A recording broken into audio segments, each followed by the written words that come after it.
Hello everyone, welcome back to my channel. In this Cthulhu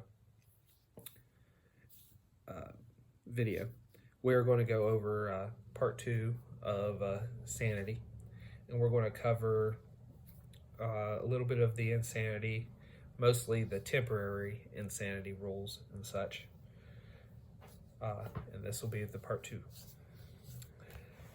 Temporary insanity. If an investigator loses 5 or more sanity points as a result of one sanity roll, sufficient emotional trauma has been suffered that the keeper must test the investigator's sanity.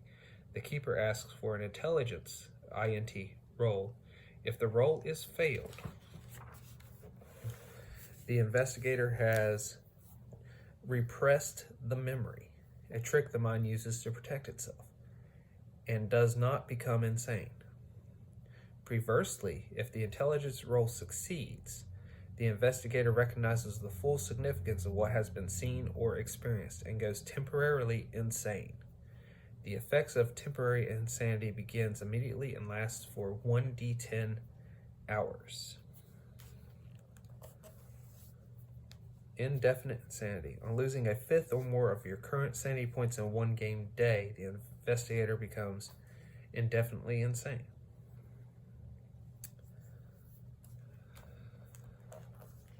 So, insanity has a few phases. There's the bout of madness.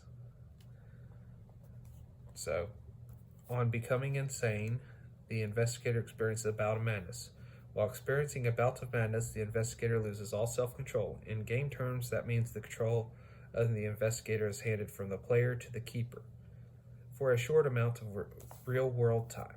It is up to the keeper whether this control takes the form of dictating specific actions or if it means giving the player guidelines on how to play out the madness for however long it may last. I'm in favor of letting the player play it. I'd just give them guidelines on how to play it. The reason is if I take full control of their character, I don't see that as being fun for them. But on the other side is I'd have to penalize them if they're not playing it right. So there's a little bit of balance there. On the upside, the investigator cannot lose further sanity points while experiencing a bout of madness. The mind is completely unhinged at this point, and any subsequent horrors are either forgotten or later believed to be a manifestation of the madness. This protection is limited. The bout of madness lasts 1d10 combat rounds, if being played out, but may be longer, in which case the bout is summarized by the keeper. And if it was longer and wasn't in combat rounds, I would summarize what happened.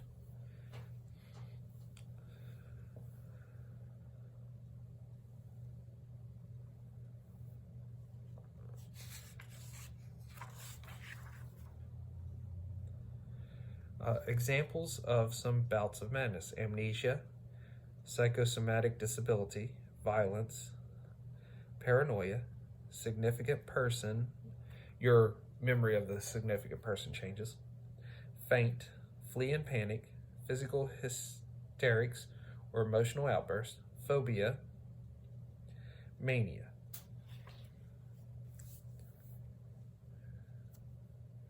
And then insanity phase 2, there's an underlying insanity.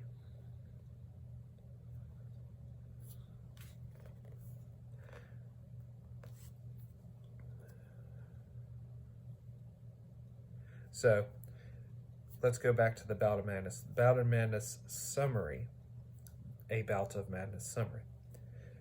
If the bout of madness happens away from the company of other investigators, or if all the investigators present suffer a bout of madness simultaneously, the keeper can simply fast forward the action and describe the outcome.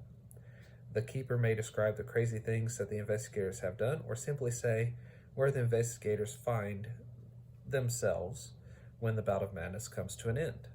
In this way, the investigators may be lost in madness and thus not under the player's control for the minute or hours, typically 1d10 hours, or as the keeper judges appropriate.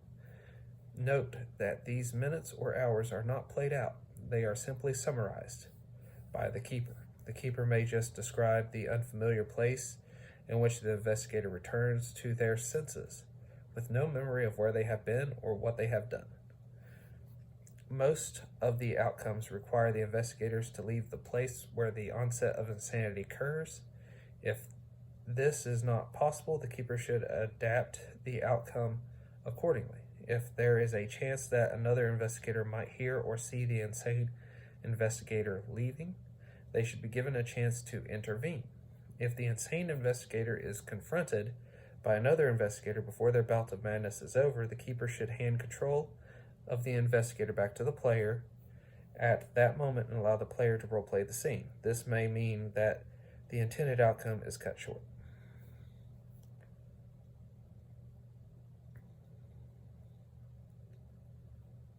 And there is a table for the Bout of Madness summary on 159, which is the same list that I gave you, just slightly more information on it. And that's the Bout of Madness. That's phase 1 of becoming insane. So I will end this as part 2 of sanity, and then part 3 we'll look at insanity phase 2, the underlying insanity, as well as side effects. We might look at manias in that same video, but I am not sure yet. Well, until we meet again.